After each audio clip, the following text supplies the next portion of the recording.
Los creyentes en Cristo Jesús han sido conocidos o identificados en el mundo a través de muchos nombres, algunos no muy honrosos, otros sí.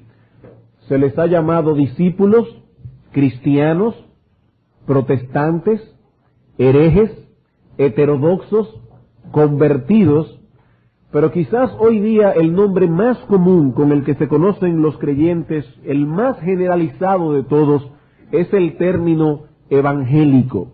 Evangélico.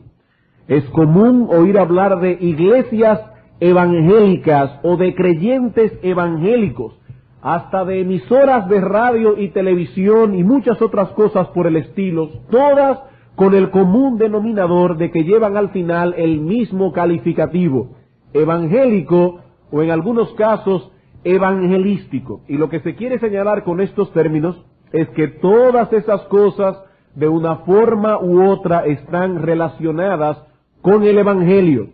Se supone que todos esos son medios a través de los cuales se propaga el mensaje del evangelio y se defiende el mensaje del evangelio de nuestro Señor Jesucristo. Lo penoso de todo esto es que si hacemos un análisis cuidadoso del mensaje que muchas de esas iglesias o programas de radio y televisión predican, encontraremos muy poca relación con el mensaje del evangelio revelado en las Escrituras, y eso ha sido causa de mucha confusión. Hoy día se le llama evangélico a todo aquello que no es católico, y en ese uso indiscriminado del término se confunden mansos con cimarrones. Hay muchas sectas que disienten de la Iglesia Católica Romana, y lo cierto es que esas mismas sectas están sumidas en el error. No todo el que no es católico es evangélico, y debemos dejar esto bien claro. Una cosa o no ser una cosa no quiere decir necesariamente ser la otra. El hecho de rechazar un conjunto de doctrinas falsas no quiere decir necesariamente que se cree en la verdad, porque el enemigo de nuestras almas es muy astuto y tiene un arsenal enorme de disfraces para sus mentiras. Ahora bien, toda esa confusión sería eliminada si nosotros pudiésemos definir con más exactitud qué significa realmente el término evangelio. ¿Cuál es el mensaje que el evangelio proclama y defiende? Nosotros los cristianos creemos en el evangelio, predicamos el evangelio, defendemos el evangelio, vivimos por el evangelio. Pero si no podemos definir lo que ese término significa de acuerdo con la enseñanza infalible de la palabra de Dios, estamos usando frases sin sentido. Frases sin sentido. Y lo que comenzamos a hacer la semana pasada en esta breve serie de sermones sobre el evangelismo fue precisamente hablar acerca de esto, exponer lo que enseña la Escritura en lo que respecta al contenido del evangelio. Y para ello, recuerden que estamos haciendo uso del bosquejo que nos provee la declaración del Dr. Packer en su libro El evangelismo y la soberanía de Dios. Dice el Dr. Packer en ese libro que el evangelio es un mensaje acerca de Dios, acerca del pecado, acerca de Jesucristo y acerca del arrepentimiento y la fe. Y es ese bosquejo el que nosotros estamos utilizando en esta serie de sermones sobre el contenido del evangelio. En nuestro sermón anterior nosotros pudimos tratar con los primeros dos aspectos de la declaración. El evangelio es un mensaje acerca de Dios y acerca del pecado. En otras palabras, se trata de una buena noticia, que es el significado de la palabra griega evangelio, una buena noticia, pero que surge en el contexto de una mala noticia previa. Si no conocemos la mala noticia, entonces el evangelio deja de ser una buena noticia. El evangelio es la respuesta de Dios, el remedio que Dios ha provisto al hombre, por medio del cual podemos resolver el terrible mal que afecta e impide nuestra comunión con Él. ¿Cuál es esa plaga? ¿Cuál es ese terrible mal que afecta nuestra comunión con Él? Nuestros pecados personales. Dios es infinitamente santo y justo, nos creó para su gloria, tiene derecho absoluto sobre nuestras vidas, pero nosotros hemos quebrantado su ley. Esa es la mala noticia. Y este es el punto de partida del Evangelio. Comienza hablándonos de Dios, de su carácter, de su rectitud moral. Si no partimos de ese punto, perderemos de vista la verdadera esencia de nuestro problema.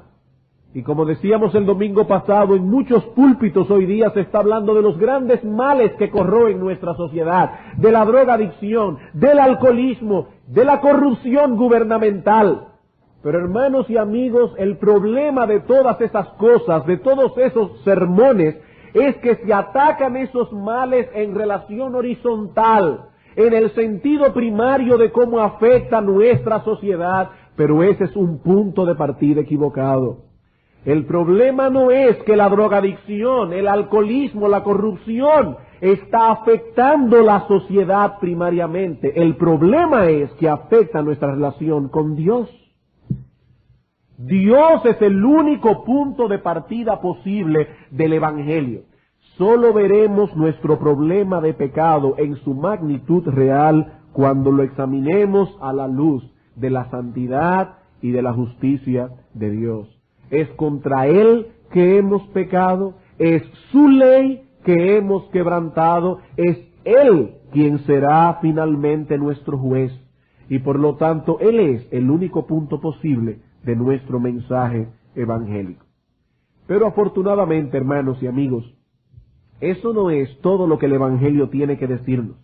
Ya hemos dicho que es un mensaje acerca de Dios, es un mensaje acerca del pecado, pero hoy en nuestro sermón veremos en tercer lugar que el Evangelio, gracias al Señor, también es un mensaje acerca de Jesucristo.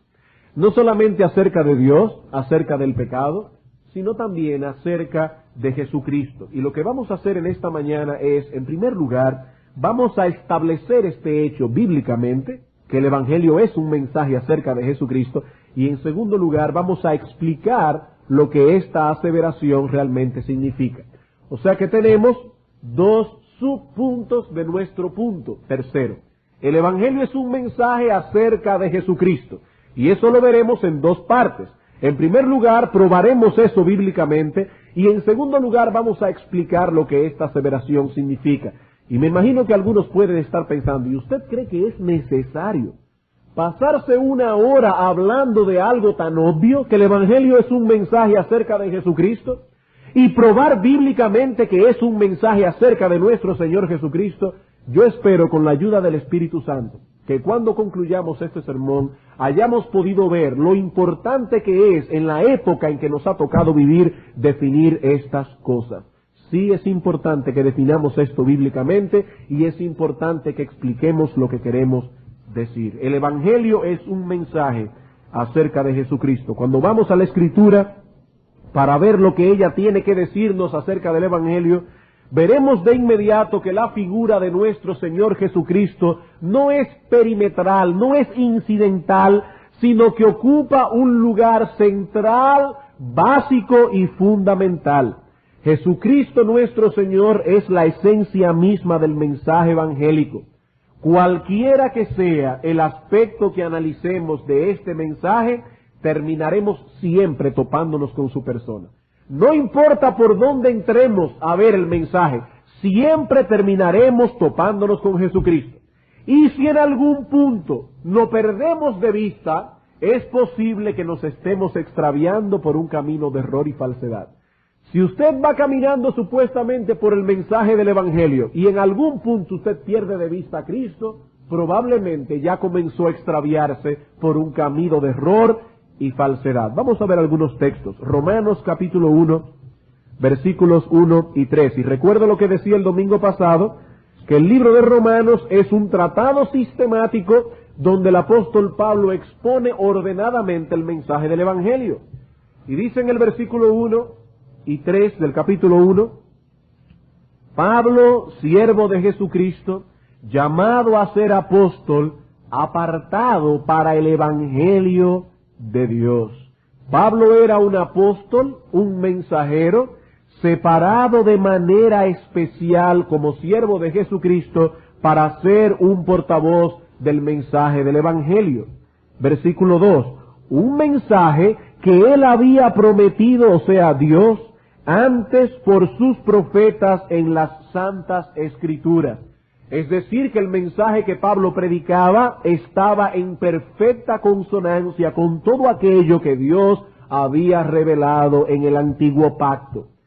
Lo que queremos decir con esto es que el mensaje de Pablo no era nuevo.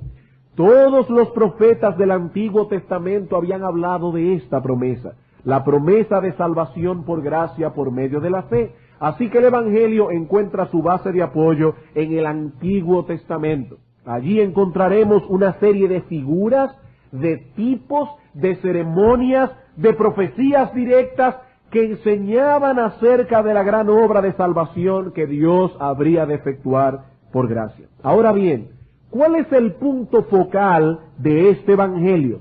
¿Alrededor de quién gira todo lo concerniente a este mensaje de salvación? Versículo 3. El mensaje que él había prometido por sus santos profetas en las santas escrituras acerca de su Hijo, nuestro Señor Jesucristo, que era del linaje de David según la carne. El evangelio que fue prometido en el Antiguo Testamento y que Pablo proclamaba tenía un tema central: nuestro Señor Jesucristo. Hermanos, no podemos leer la Escritura desde Génesis hasta Apocalipsis sin toparnos con la figura de Cristo.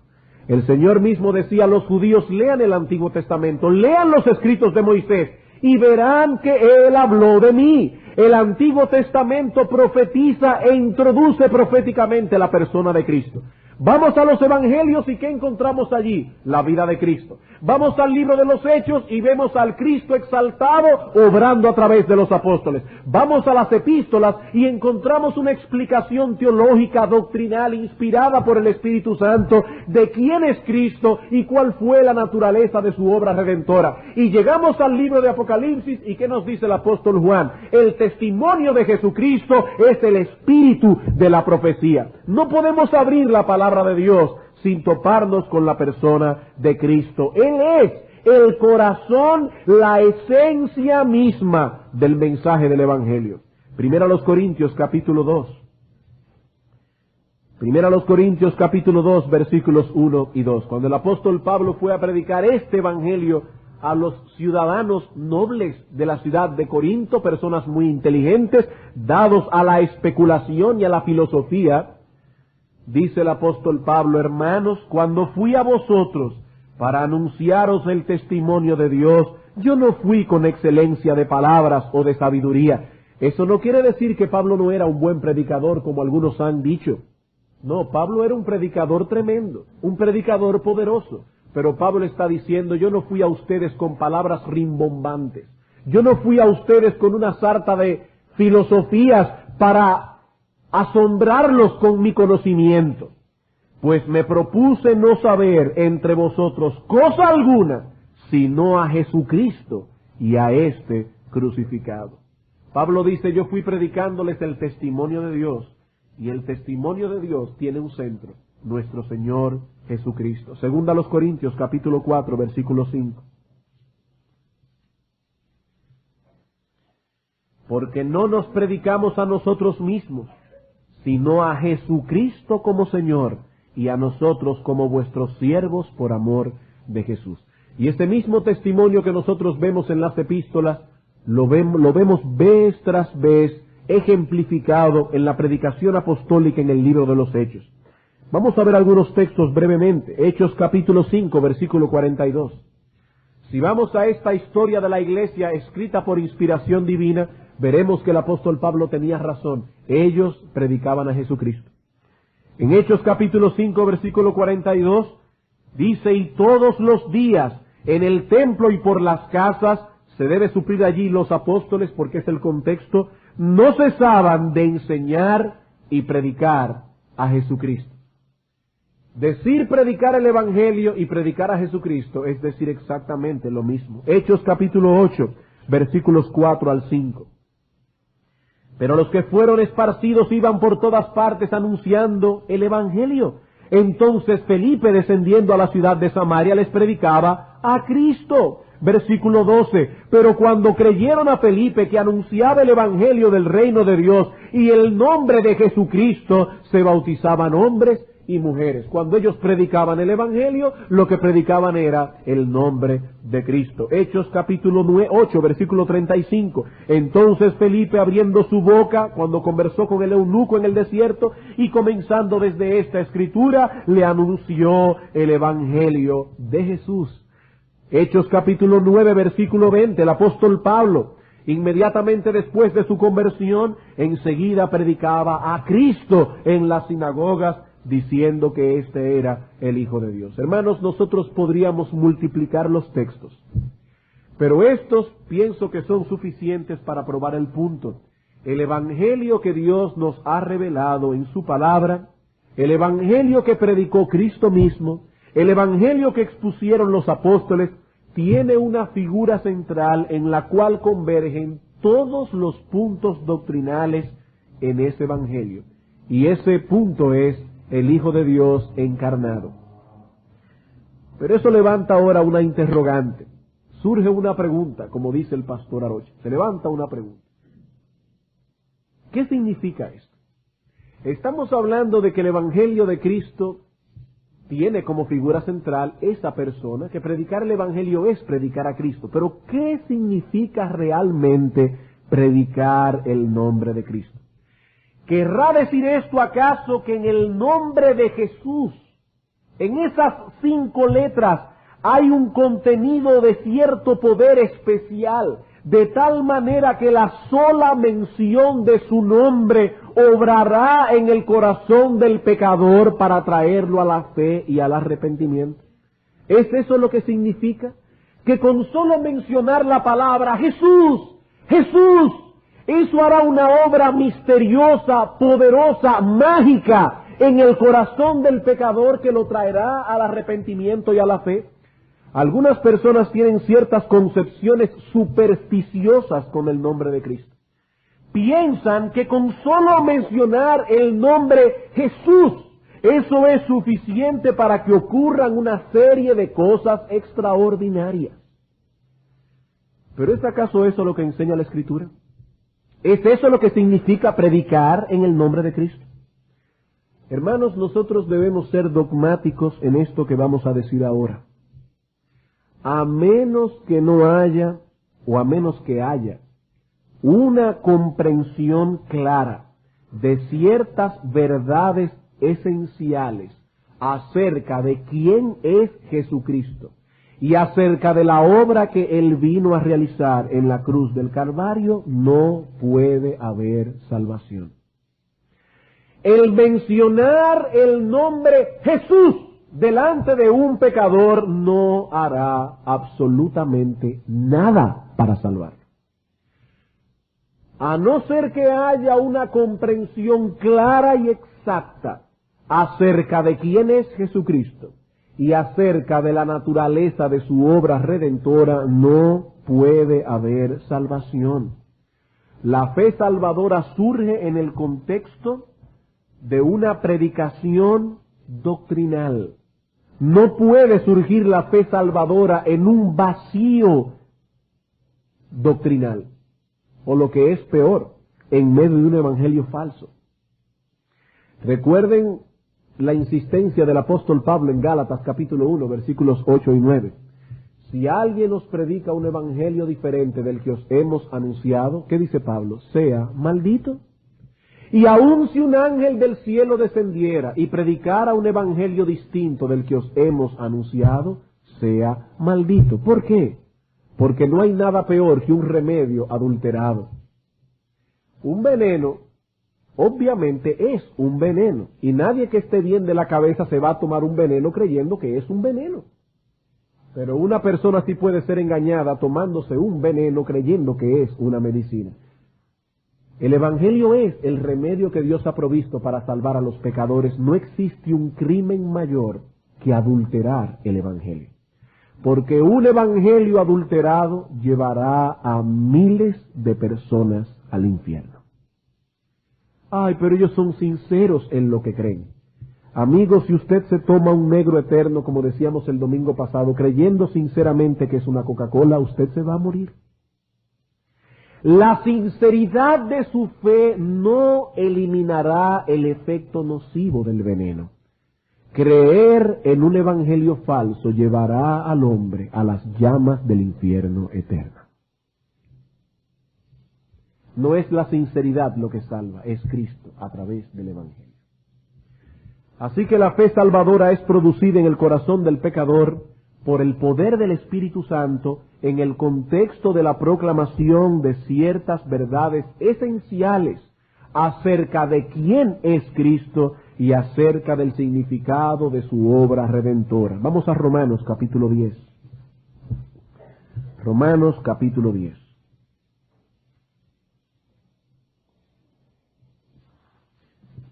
Dice el apóstol Pablo, si confesares con tu boca que Jesús es el Señor, noten, ¿quién es Jesús? Él es el Señor.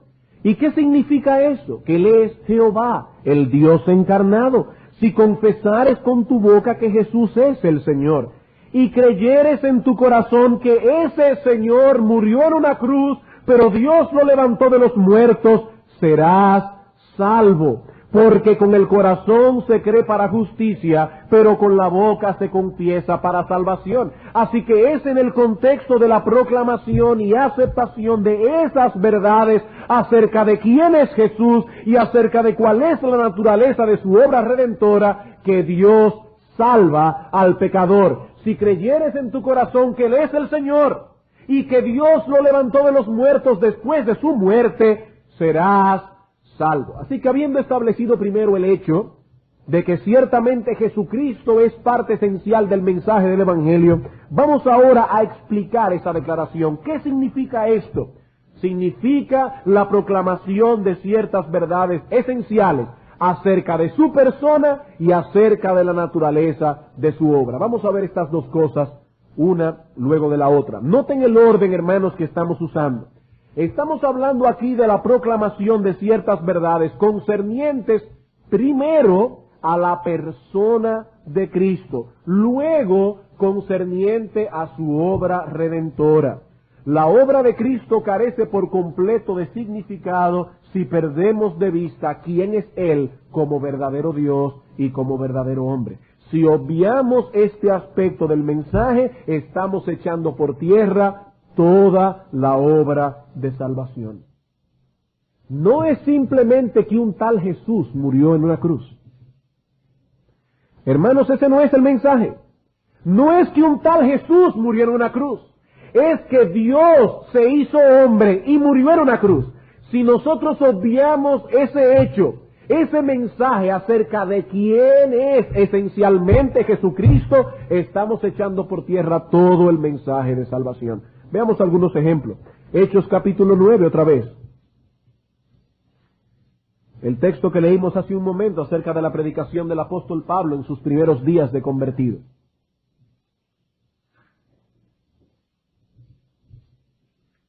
Dice aquí, enseguida predicaba a Cristo en las sinagogas, diciendo que éste era el Hijo de Dios. Noten, Pablo no estaba predicando que Jesús era un Hijo de Dios, porque en ese sentido todos los creyentes somos hijos de Dios. Pablo estaba predicando en las sinagogas de los judíos que Cristo era el Hijo de Dios, lo cual equivale a decir que Jesús de Nazaret, esa figura histórica que vivió hace 2000 años atrás, que vivió en Palestina, que tuvo un ministerio de unos 3 años y medio, ese Jesús de Nazaret no era otro que Dios el Hijo. Recuerden que el apóstol Pablo era judío y por lo tanto conocía muy bien las implicaciones que sus palabras tenían en la mente de un hebreo. Decirle a un judío que Jesús era el Hijo de Dios es decirle que Jesús era Dios el Hijo. Y nosotros vemos varios ejemplos de esto en los evangelios, cuando los judíos querían apedrear a Cristo por cuanto Él se atribuía naturaleza divina con ese nombre. Por ejemplo, en el Evangelio de Juan, capítulo 5, El Señor sana a un paralítico que estaba en el estanque de Betesda, pero lo sanó en sábado. Y los fariseos, en su escrúpulo legalista, entendían que Él no debía hacer esas obras de misericordia en sábado. Y en el versículo 17 y 18 el Señor da un argumento contundente. Ellos preguntan, ¿por qué tú sanas en sábado? Jesús les respondió, mi Padre hasta ahora trabaja y yo trabajo. Aquí hay dos implicaciones muy fuertes en la mente de estos hebreos que están escuchando a Cristo. En primer lugar, el Señor dice, el hecho de que Dios el Padre haya cesado su obra creadora en el séptimo día, no quiere decir que Dios ha estado inoperante a partir de ese momento. Desde aquel momento en que Dios cesó su obra creadora, Dios mi Padre está trabajando, ¿haciendo qué? Sosteniendo el universo. Sin embargo, Cristo no solamente dice, mi Padre hasta ahora trabaja desde aquel tiempo para acá, sino que yo también. Yo también, desde aquel momento, desde aquel primer séptimo día que hubo hace miles de años atrás, mi Padre y yo venimos trabajando al unísono. Y los judíos entendieron perfectamente lo que el Señor estaba diciendo. Dios era su Padre en una forma muy especial y particular, porque Él es el Hijo eterno de Dios. O en otras palabras, Dios el Hijo. Versículo 18. Por esto los judíos aún más procuraban matarle, porque no solo quebrantaba el día de reposo, sino que también decía que Dios era su propio Padre, haciéndose igual a Dios. Los testigos de Jehová dicen al día de hoy, Cristo no es Dios, Él es el Hijo de Dios. Pero ellos no están entendiendo el trasfondo hebreo de estas palabras. Cuando Cristo decía que Él era el Hijo de Dios, lo que estaba declarando en la mente de esos hebreos es que Él era Dios, el Hijo. ¿Por qué? Porque los padres traspasan a sus hijos su naturaleza esencial. De dos padres humanos no puede salir un mono o un caballo. Eso es imposible. De la misma manera, de la naturaleza divina no puede surgir nadie que no sea Dios mismo. Cristo está diciendo, yo y el Padre compartimos la misma naturaleza. Y como hay un solo Dios, ese Dios subsiste en tres personas. Dios el Padre, Dios el Hijo y Dios el Espíritu Santo. Otro ejemplo de esto lo vemos en el mismo Evangelio de Juan al final. Este Evangelio fue escrito con un propósito muy definido. Juan capítulo 20, versículo 30 y 31. ¿Cuál es el propósito básico del Evangelio de Juan? Versículos 30 al 31. Hizo además Jesús muchas otras señales en presencia de sus discípulos, las cuales no están escritas en este libro, pero éstas se han escrito para que creáis que Jesús es el Cristo, el Hijo de Dios, y para que creyendo tengáis vida en su nombre. Un claro propósito evangelístico. Todo el material que Juan seleccionó, cada uno de los milagros que narró, cada una de las palabras que recogió de los labios de Cristo, fueron escogidas de acuerdo a este propósito. Juan narra, si mi memoria no me falla, 7 o 9 milagros específicos en su evangelio, y cada uno de esos milagros tiene la labor esencial, el propósito central de demostrar que Jesús era el Hijo de Dios encarnado. Por eso dice él aquí, el Señor hizo muchas otras señales, pero estas que yo les he narrado, las he escrito con el propósito de que creáis, primero, que Jesús es el Cristo, el Mesías que fue profetizado en el Antiguo Testamento, el ungido de Dios, Rey, profeta y sacerdote de su pueblo, y en segundo lugar, que ese Jesús es el Hijo de Dios. Y desde la introducción misma de su evangelio vemos cómo el apóstol Juan nos remonta hasta ese momento cuando nada había sido creado, ni siquiera el tiempo, en la eternidad, para que nosotros podamos contemplar el lugar que Cristo ocupaba en aquel momento. Dice en Juan capítulo 1, versículo 1 al 3, en el principio, cuando nada estaba creado, cuando solo había eternidad y solo estaba Dios, allí estaba el Verbo. Y ese Verbo era con Dios, pero ese verbo era Dios. Este era en el principio con Dios. Todas las cosas por Él, por ese verbo fueron hechas, y sin Él nada de lo que ha sido hecho, fue hecho. ¿Y todo eso para qué? ¿Cuál es el propósito de Juan? ¿Proveerle algún tipo de instrucción profunda a un selecto grupo de teólogos prominentes? No, hermanos, ese no es el propósito. Juan estableció esas verdades en su evangelio porque la aceptación de esas doctrinas es esencial para la salvación. Pero entonces, ¿puede ser salvo un testigo de Jehová? Bueno, juzgue usted por lo que dice la Escritura. Estas cosas son esenciales para la salvación.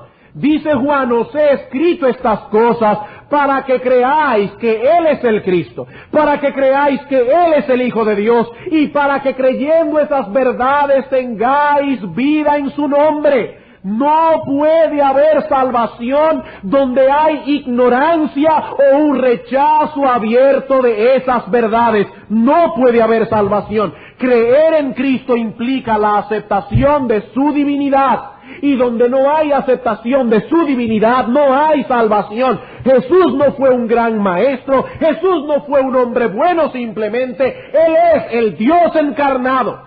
Y esa verdad es esencial para la salvación eterna de un alma. Primera de Juan, capítulo 5. Por eso les digo, hermanos, no es pararse en una esquina y comenzar a decir, Jesús te ama, Jesús te ama, Jesús te ama. Eso no va a salvar a nadie.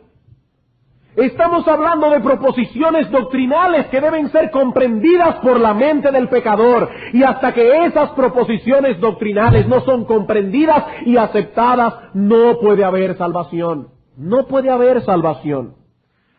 Dice el apóstol Juan en Primera de Juan 5:10, el que cree en el Hijo de Dios tiene el testimonio en sí mismo. El que no cree, a Dios le ha hecho mentiroso, porque no ha creído en el testimonio que Dios ha dado acerca de su Hijo.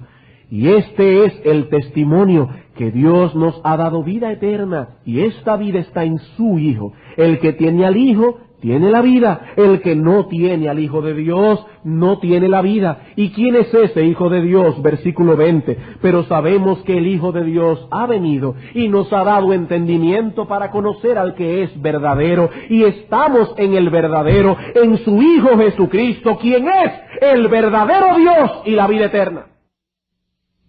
No simplemente un maestro, no un gurú. Él es el verdadero Dios y la vida eterna. Y es en el contexto de la creencia y aceptación de esa verdad que un pecador puede ser salvo. Ahora bien, no solamente debemos aceptar su divinidad, tenemos que aceptar también su humanidad. Cristo no solamente es verdadero Dios, Él es verdadero hombre. ¿Y saben algo interesante? Las primeras herejías que surgieron en el seno del cristianismo no atentaron contra la divinidad de Cristo, sino contra su humanidad. El diablo fue muy astuto. No atentaron contra la divinidad primeramente, sino contra su humanidad. Los gnósticos decían que Jesús era una especie de fantasma, que no era posible que el Hijo de Dios haya descendido a un cuerpo humano. Por eso dice Primera de Juan capítulo 4 versículos 1 y 2, amados, no creáis a todo espíritu, sino probad los espíritus si son de Dios, porque muchos falsos profetas han salido por el mundo.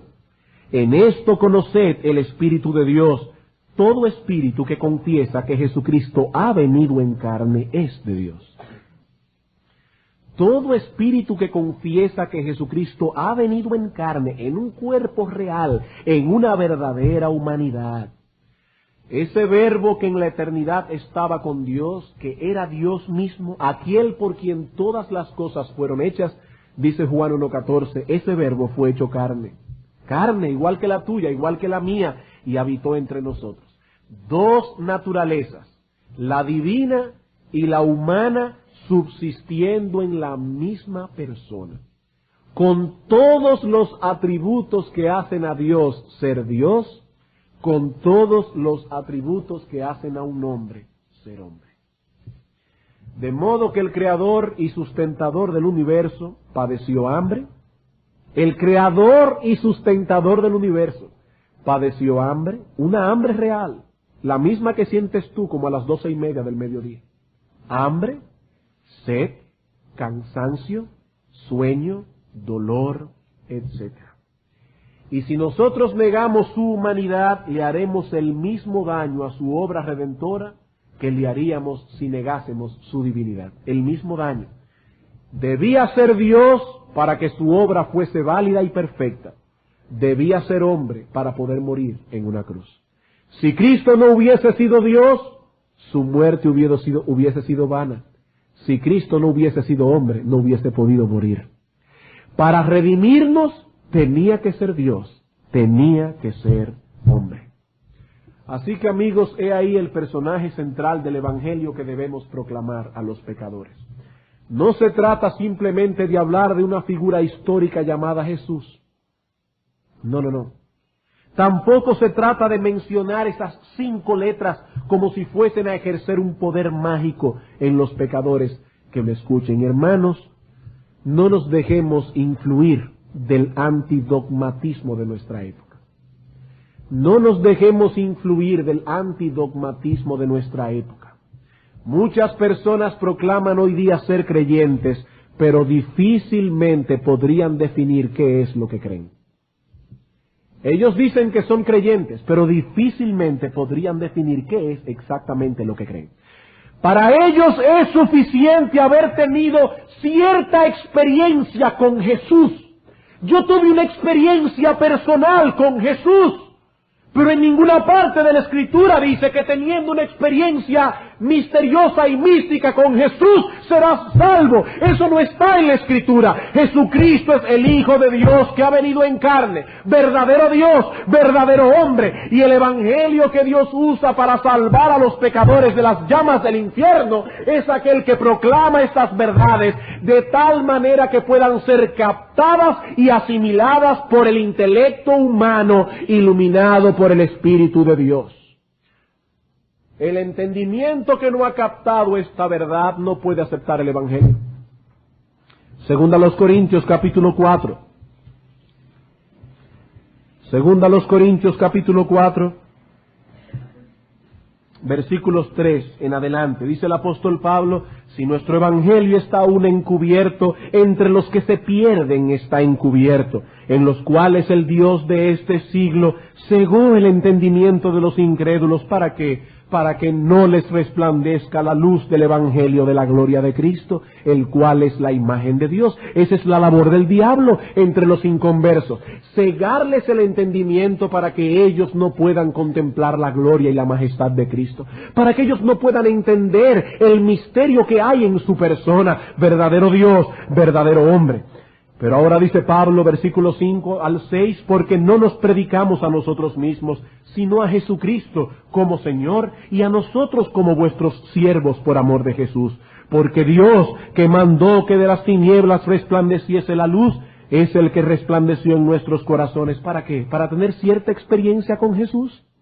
No, para iluminación del conocimiento de la gloria de Dios en la faz de Jesucristo. Y hasta que el pecador no puede ver esa luz de la faz de Jesucristo, no puede ser salvo. No puede ser salvo. Ahora bien, este Evangelio no solo contiene ciertas presuposiciones o ciertas proposiciones doctrinales acerca de su persona, sino también acerca de la naturaleza de su obra. Aceptamos que Cristo es verdadero Dios y verdadero hombre, pero ¿qué vino a hacer Él aquí? ¿A qué vino ese verdadero Dios y verdadero hombre? Decir a un pecador que Jesucristo es verdadero Dios y verdadero hombre es el punto de partida. Pero ahora es necesario que ese pecador comprenda cuál es la naturaleza de la obra que el Dios encarnado vino a realizar a nuestro favor. Vamos por un momento a Hechos capítulo 2 para ver este principio aplicado en la primera predicación evangélica que encontramos en la Escritura, en el Nuevo Pacto, la predicación del apóstol Pedro el día de Pentecostés. Hechos capítulo 2. Muchos de ustedes conocen el relato: desciende el Espíritu de Dios, los discípulos comienzan a hablar en otras lenguas, no en lenguas inentendibles, sino hablar idiomas, y comenzaron a predicar la gloria de Dios y las maravillas de Dios a todas esas personas que estaban allí en su propio idioma. Pero algunos, burlándose al no entender los idiomas que se estaban hablando, decían: estas personas están ebrias. En el capítulo 2, versículo 14, Pedro, poniéndose en pie, con los 11 alzó la voz y les habló diciendo: varones judíos, y todos los que habitáis en Jerusalén, esto os sea notorio, y oíd mis palabras. Porque estos no están ebrios como vosotros suponéis, puesto que es la hora tercera del día. Es decir, eran como las 9 de la mañana, y quizás hoy habrán algunos que estén ebrios a esa hora, pero en ese tiempo eso era extraño, que una persona estuviera ebria a las 9 de la mañana, y mucho menos 120 personas que estaban reunidas en el aposento alto. Y ahí Pedro cita el texto de Joel, y comienza a demostrar a través de la Escritura que eso que ellos están viendo había sido profetizado en el Antiguo Testamento. Versículo 22, varones israelitas, oíd esta palabra. Jesús Nazareno, varón aprobado por Dios entre vosotros con las maravillas, prodigios y señales que Dios hizo entre vosotros por medio de él, como vosotros mismos sabéis, a este entregado por el determinado consejo y anticipado conocimiento de Dios, prendisteis y matasteis por manos de inicuos, crucificándoles, al cual Dios levantó, suelto los dolores de la muerte, por cuanto era imposible que fuese retenido por ella. ¿Qué está haciendo Pedro? Pedro está traspasando a su auditorio proposiciones doctrinales, verdades acerca de la naturaleza de la obra redentora de Cristo, sus milagros, su muerte en la cruz, su resurrección, su ascensión. Y ahora que esas verdades han sido declaradas en el versículo 32, el apóstol llega a una poderosa conclusión. A este Jesús resucitó Dios, de lo cual todos nosotros somos testigos. Así que exaltado por la diestra de Dios, y habiendo recibido del Padre la promesa del Espíritu Santo, ha derramado esto que vosotros veis y oís. Porque David no subió a los cielos, pero él mismo dice: dijo el Señor a mi Señor, siéntate a mi diestra, hasta que ponga a tus enemigos por estrado de tus pies. Sepa pues ciertísimamente toda la casa de Israel, que a este Jesús, a quien vosotros crucificasteis, Dios le ha hecho Señor y Cristo. Ese es un mensaje del Evangelio. ¿Y cuál fue el resultado? 3,000 personas vinieron arrepentidas a los pies del Señor. ¿Qué nos demuestra todo esto, hermanos? Nos demuestra que la predicación apostólica tomaba en cuenta la forma en que Dios constituyó nuestra humanidad. ¿Cómo Dios constituyó nuestra humanidad? Con intelecto, voluntad y emociones. Y de esos 3 elementos, ¿cuál debe ir delante moviendo todo el carro? El intelecto, no la voluntad ni las emociones. Por esa razón, cuando leemos los sermones apostólicos nos damos cuenta que esos sermones no apelan primariamente a la voluntad, ni mucho menos apelan a los sentimientos. Son sermones que apelan al intelecto del hombre. Hermanos, los pecadores no serán salvados a menos que comprendan quién es Cristo y qué cosa vino Cristo a hacer para salvación. Y si apelamos primariamente a la voluntad, tratando de que los pecadores hagan una decisión, ¿saben lo que pasará? Que probablemente, si somos muy buenos oradores, lograremos muchas decisiones, pero nunca verdaderas conversiones. Si tenemos la capacidad de mover las emociones del auditorio y podemos dar 2 o 3 ilustraciones impactantes, probablemente encontraremos muchas decisiones, pero no verdaderas conversiones. Ese pecador estará decidiendo algo, pero él no sabe exactamente qué. Como escuchaba hace unos años atrás a un televangelista predicando acerca del aborto, en contra de la pornografía, y al final de su sermón hizo un llamado y mucha gente pasó al frente, y yo me pregunto, ¿se convirtió a qué? Porque ese hombre no estaba predicando a Cristo, no estaba predicando la naturaleza de su obra redentora, estaba hablando en contra del aborto, en contra de la pornografía, pero eso no es lo que salva a un pecador. Y muchas personas se decidieron, pero nos preguntaron, ¿se decidieron a qué? La decisión fue a qué, pasaron al frente para qué. Hermanos, es el entendimiento del pecador que debemos atacar. Su intelecto, su mente. no su voluntad ni sus emociones primero. Y eso lo vemos en la enseñanza del mismo Cristo, en Mateo capítulo 13. La famosa parábola del sembrador, los versículos 1 al 9, no vamos a leerla completa. Dice el Señor: aquel día salió Jesús de la casa, se sentó junto al mar, se le juntó mucha gente, y entrando él en la barca se sentó, y toda la gente estaba en la playa. Y les habló muchas cosas por parábolas, diciendo: he aquí, el sembrador salió a sembrar. Parte cayó en una tierra mala, otra cayó en tierra pedregosa, otra cayó en buena tierra. Pero escuchen ahora la explicación que el mismo Señor da a la parábola del sembrador, versículo 18. Oíd pues vosotros la parábola del sembrador, su significado. Cuando alguno oye la palabra del reino y no la entiende, viene el malo y arrebata lo que fue sembrado en su corazón. Este es el que fue sembrado junto al camino. Este individuo ha escuchado la palabra, pero no la ha entendido. Versículo 23. Mas el que fue sembrado en buena tierra, este es el que oye y entiende la palabra, y que produce fruto a 30, a 60 y a 100 por uno. Algunos que recordarán nuestro sermón del domingo antes pasado se estarán preguntando: pero hay algo que yo no comprendo aquí. Usted mismo dijo en unos sermones anteriores que solo Dios puede revelar salvíficamente a Cristo y al Evangelio en el corazón del pecador. Por lo tanto, los creyentes no tenemos la capacidad de hacer que los pecadores entiendan salvíficamente esas cosas.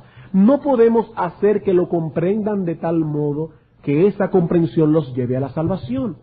Si eso fue lo que dijimos, eso es verdad, y lo probamos por la Escritura. Pero hermanos, aunque es Dios quien revela a Cristo en el corazón del pecador, Dios no hace esa obra violentando la forma en que Él mismo constituyó nuestra humanidad. Dios está tratando con hombres, y por lo tanto Él no violentará nuestra humanidad. Dios obra a través de medios. Y la puerta de entrada a través de la cual esos medios encuentran cabida en nuestro interior es el entendimiento. El entendimiento. Nadie será salvo a no ser en el contexto de una comprensión de estas verdades esenciales contenidas en la Escritura acerca de quién es Cristo y acerca de la naturaleza de su obra. Y escuchen esto: nadie, absolutamente nadie, llegará a la comprensión de esas verdades a no ser que se exponga de una forma u otra a una exposición clara y comprensible de la Escritura. Le ha placido a Dios salvar a los creyentes por la locura de la predicación. Nadie se salvará a menos que entienda esas verdades. Nadie entenderá esas verdades a menos que no se le exponga el Evangelio en una forma clara y comprensiva. Escuchaba en estos días un sermón del pastor Martin, donde él relata algo que le sucedió hace muchos años atrás, hace unos 30 y tantos años atrás. El pastor Martin estaba bien involucrado en ministerios evangelísticos, en predicaciones evangelísticas. Pero algunos pastores no estaban muy conformes con la manera en que él exponía el Evangelio. Y luego que lo invitaban y lo escuchaban una o dos veces predicar, lo llamaban aparte y le decían que había algo que no estaba caminando bien en sus prédicas evangelísticas.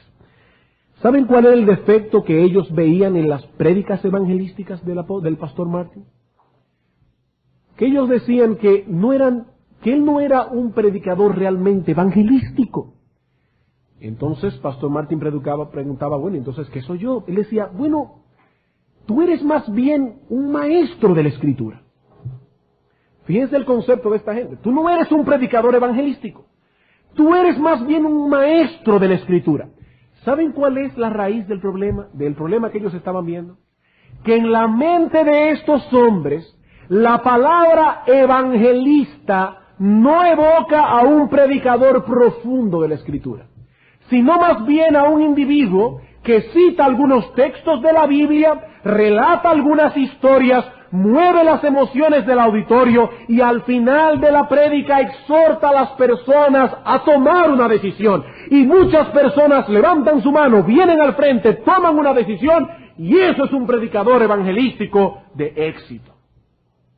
Allí no ha habido una declaración clara y comprensiva de aquellas verdades que constituyen la esencia del mensaje del Evangelio, no. No ha habido una exégesis profunda de la palabra de Dios, no ha habido una exposición ordenada y convincente que muestre al pecador su condición legal delante de Dios, ni el remedio que Dios ha provisto. Todo lo que ha habido es un buen orador, con 2 o 3 historias buenas, 4 textos de la Escritura, una buena ilustración y al final una buena apelación a la voluntad. Y claro, como el pastor Martin no predicaba la palabra de esa manera, él no era un buen evangelista, él era un maestro de la Escritura. Como si para ser un evangelista no hay que ser un buen maestro de la Escritura. Hermanos, lo que pasa muchas veces hoy día en los púlpitos es un ataque sistemático a las emociones, y a través de las emociones se pretende llegar a la voluntad. Y esto trae como resultado muchas decisiones. Pero no es una decisión lo que estamos buscando, sino una conversión. Y a Dios le ha placido salvar a los creyentes por medio de la predicación de su palabra, por medio de una exposición clara, argumentativa, ordenada, que pueda ser usada por el Espíritu de Dios para afectar el entendimiento. Por eso no estamos de acuerdo con el énfasis desmedido que se hace hoy en los púlpitos de ciertos temas proféticos para asustar al pecador. Temas proféticos en todas las iglesias. Vengan que vamos a hablarles acerca del anticristo, acerca de la gran tribulación, acerca de la segunda venida de Cristo. Y yo no estoy diciendo que no se predique de la segunda venida de Cristo. Estamos hablando de usar eso como un subterfugio para atraer al pecador. Tampoco estamos de acuerdo con ciertas películas que se usan para eso. Como la película Como ladrón en la noche, que algunos de ustedes han visto. Terrible película. Llena de errores doctrinales. Y no solo llena de errores doctrinales, sino que no posee una predicación, una exposición clara del mensaje evangélico. Todo lo que hace es asustar al pecador para atraerlo no a Cristo, sino a huir del anticristo. Y en ningún lugar de la Escritura dice que huyendo del anticristo será salvo, sino viniendo a Cristo. Hermanos, esas películas le hacen daño al Evangelio de Cristo. No son apropiadas, no actúan en la manera en que Dios ha diseñado el Evangelio. Por eso aquí en esta iglesia nunca verán un domingo en la noche dando una película en el culto. ¡No! Dios no ha salvado ni ha prometido salvar a los pecadores a través de películas, sino a través de la predicación de Dios del glorioso Evangelio de Jesucristo. No de películas. No es huyendo del anticristo que serás salvo. Es viniendo a Cristo en arrepentimiento y fe. Hermanos, esas cosas le hacen daño al Evangelio. Porque eso no es el Evangelio. Dice el apóstol Pablo en 1 Corintios capítulo 15 lo que es el Evangelio. Además os declaro, hermanos, el Evangelio que os he predicado, el cual también recibisteis, en el cual también perseveráis, por el cual asimismo si retenéis la palabra que os he predicado, sois salvos. Noten, si retenéis la palabra, sois salvos, si no creísteis en vano. Porque primeramente os he enseñado lo que asimismo recibí, que Cristo murió por nuestros pecados conforme a la Escritura, y que fue sepultado, y que resucitó al tercer día conforme a las Escrituras. Ese es el mensaje del Evangelio que Pablo predicaba. Cristo murió. ¿Por qué murió? Porque era la única forma posible de salvar a los pecadores. Su Evangelio no consistía en una serie interminable de apelaciones sin sentido. Pecador, ven a Cristo. Ven a Cristo. Ven a Cristo. Debes venir a Cristo. Sí, pero ¿qué significa venir a Cristo? ¿A qué Cristo es que me están invitando a venir? ¿Qué significa todo esto? Hermanos, si nosotros queremos realmente que los pecadores vengan a Cristo, Debemos proclamar ese mensaje de salvación que contiene proposiciones doctrinales, verdades comprensivas, argumentativas, ordenadas, que convenzan el intelecto del pecador, que convenzan la mente del pecador acerca de quién es Cristo y de su obra redentora. El pecador debe conocer ciertos hechos históricos acerca de Cristo, que no se trata simplemente de una fábula o de una historia hermosa, sino de hechos reales históricos que ocurrieron en un espacio de tiempo específico, en un lugar específico.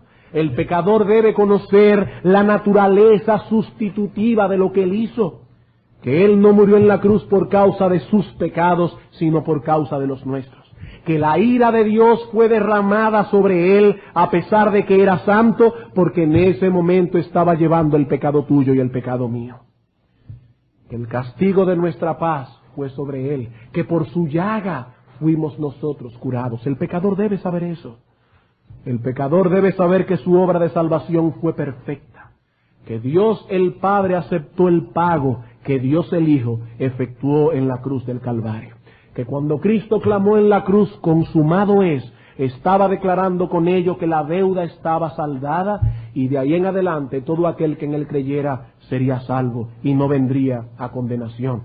Debemos enseñarle al pecador que a esa obra de salvación no podemos añadirle nada.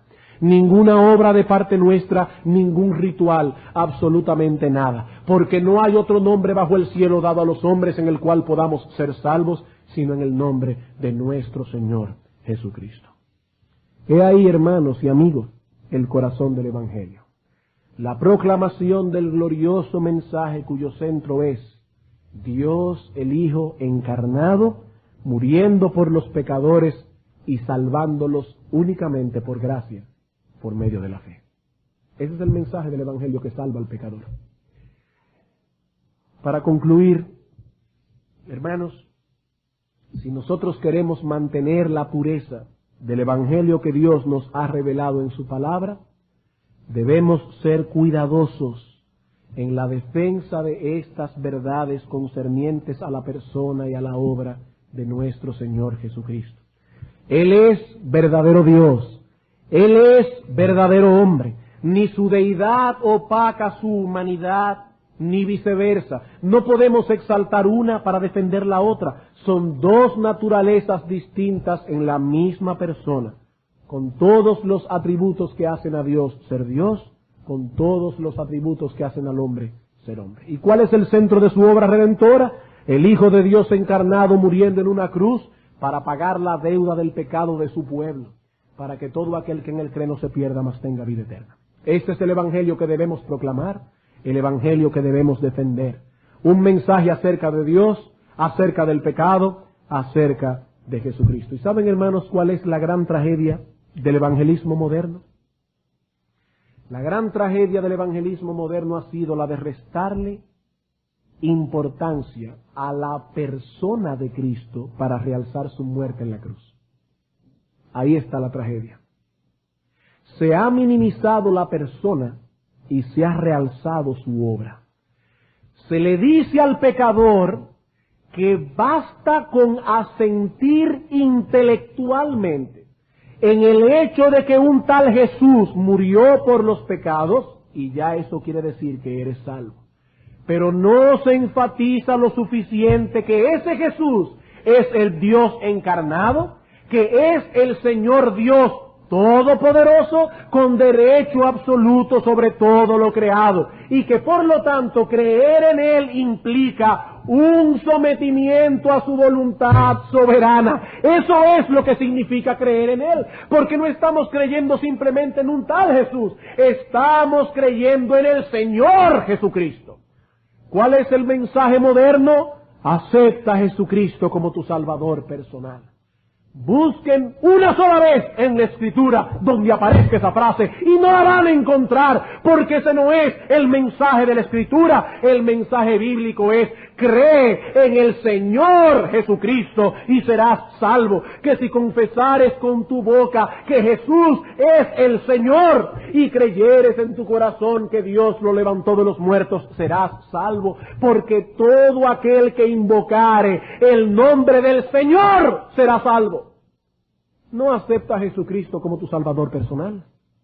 No. Todo aquel que invocar el nombre del Señor será salvo. Y amigo que estás aquí en esta mañana, si de veras estás preocupado por el destino eterno de tu alma, he aquí el remedio que Dios ha provisto para el pecador. El Hijo de Dios, Dios el Hijo, sustituyendo en la cruz al pecador para salvar a todo aquel que viene a Él en arrepentimiento y fe. Créeme, si hubiese habido otra salida, Dios la hubiese señalado. Pero el Hijo de Dios fue masacrado en una cruz porque no había otra salida. Si hubiese otra salida, amigo, para el pecador, para escapar de las llamas eternas del infierno, amigo, créeme, Dios la hubiera señalado.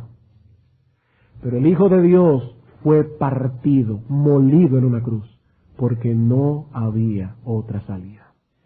Y la única llave que puede abrir esa puerta de escape es la fe en Él. Solo Él puede salvarte en este día, y por lo tanto solo a Él debes acudir clamando por el perdón de tus pecados, porque Él es el Salvador. Vamos a orar.